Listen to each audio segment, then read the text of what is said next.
The International Day of Democracy, also known as World Democracy Day, is today, and that day is observed every September the 15th to highlight the importance of community participation in the functioning of a democracy.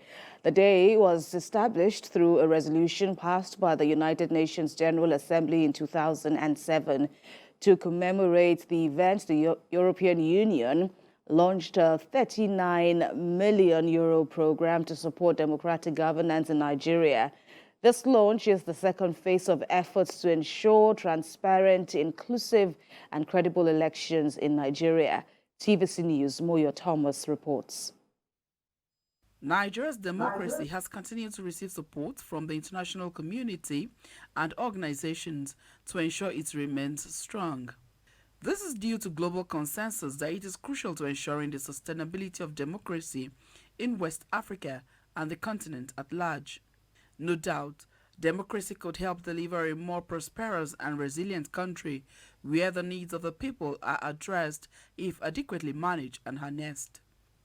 The EU says this is its reason for the continued support. This event is the close of the Phase 1 of the EU SDGN and the launch of the Phase 2. Everyone has to do its part. INEC, but also political actors, civil society groups, media, citizens and voters, and security agencies that will need to act with neutrality and professionalism to provide a safe and secure environment.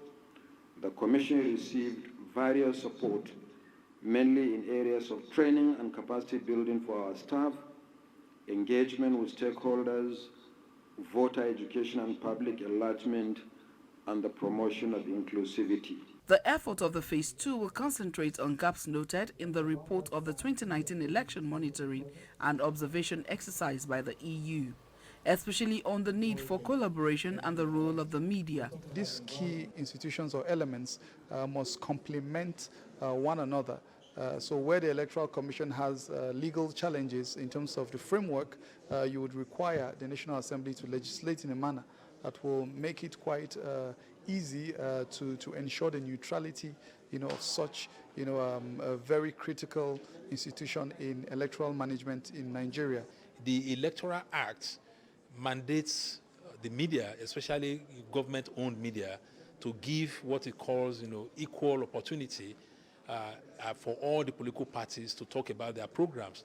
And it's actually an offense when you don't do that. There's a sanction for that. And that sanction includes a possible fine of that station and even possible fine of the editors. The EU ambassador says so far, the regional body has provided technical support to key electoral institutions to the tune of over 150 million euros since 1999 to date.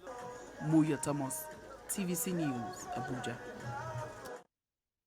We have joining us now the managing editor, Avalon Daily, Ayodele Adio, to speak more about the essence of the International Day of Democracy, which is being commemorated today, September the 15th. It's good to have you join us again, Ayodele Adio, speaking about the thrust of this year's event, which is all about enshrining democracy in Nigeria. It is significant, don't you think, that it's also coming at a time when we are on the threshold of another democratic transition. What are your thoughts about this link?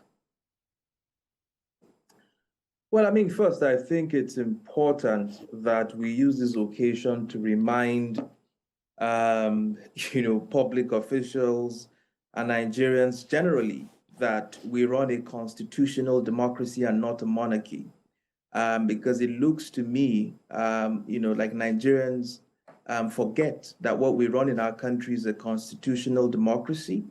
And the abuse of processes and procedures, the abuse of civil liberties, the abuse of the rights of citizens, the abuse of the dignities, of citizens in our country has been completely overboard.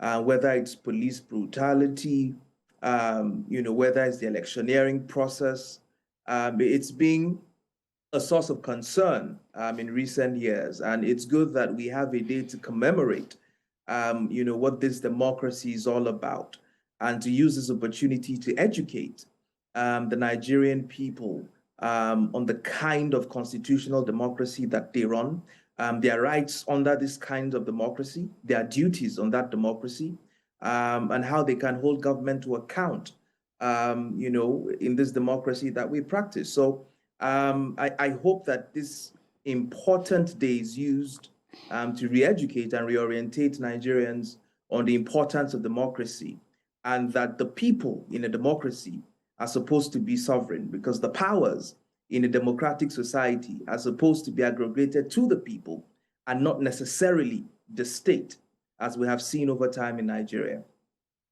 And as a player in the civic and the media space, there's also been heightened attention on the modus operandi for many journalists at this time. What are your thoughts in this regard? Even the United Nations is talking about a global shrinking of the civic and the media space. Here in Nigeria, how are things at the moment? What is any hope in sight? Let me be very honest with you, and let's call a spade what it is.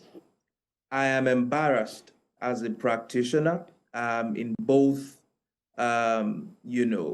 civil society organizations and the media, that we have spectacularly failed in our role and our responsibility to protect this democracy that our country earned in 1999. We have spectacularly failed in doing that. And if the media and if journalists fail to do their jobs in a democracy, what hope does the average? We're speaking about how this day should enhance press freedom, civic space generally in Nigeria. Please carry on. Yes. Sorry, I don't know why it went up the other time. So I was trying to say that if you looked at the course, if you looked at our time during military regime especially between 1986 and perhaps 1997, you will see that a lot of journalists played a crucial role, whether it's journalists from the News Watch, journalists from the News magazine, journalists from the Tell magazine. These journalists held the military government to account, even though their lives were on the line. These journalists knew that for every story that they put out that was critical of the government, that held the military junta to account, could cost them their life or their livelihood.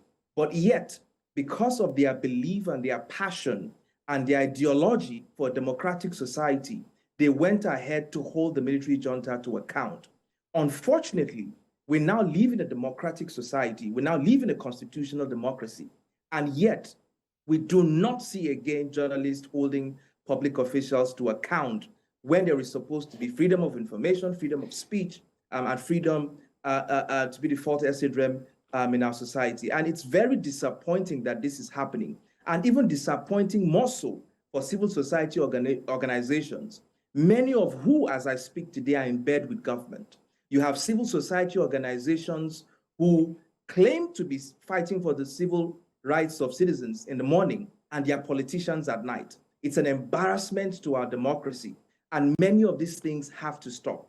And to be honest, the only way that these things can stop is if citizens themselves now begin to play a crucial role to funding the kind of journalism that they want, to funding the kind of civil society organizations that they want, and with their little contributions, as is done everywhere in the world, with people who believe in a democratic society, who are well-to-do, to invest in media organizations, to invest in civil society organizations, and not leave this space to be completely encroached by politicians and their cronies who end up controlling the entire narrative, whether it's in journalism or whether it's in civil society. We need to rescue these spaces back. Otherwise, we would have a dead society. As we speak today, there are people in court in Ikoyi in Lagos State who have gone there to demand that the court stops a constitutionally guaranteed freedom of association, of assembly, and a march in Lagos State.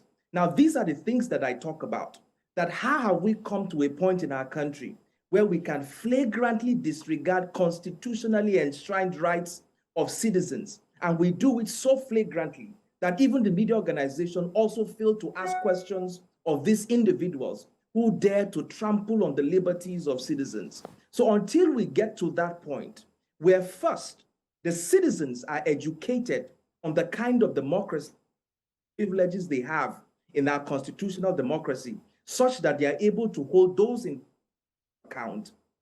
If the media also plays the role of being the watchdog of the society, and civil society organization does its job of protecting civil liberty, to holding those in government to account, our democracy will die. All What we right. have in our country is a government of the elite for the elite, and All right, Ayodele Adio, our managing citizens stand up, we editor will of... not make progress. Thank you so much, Ayodele Adio, managing editor of Avalon Daily, for speaking with us on TVC News.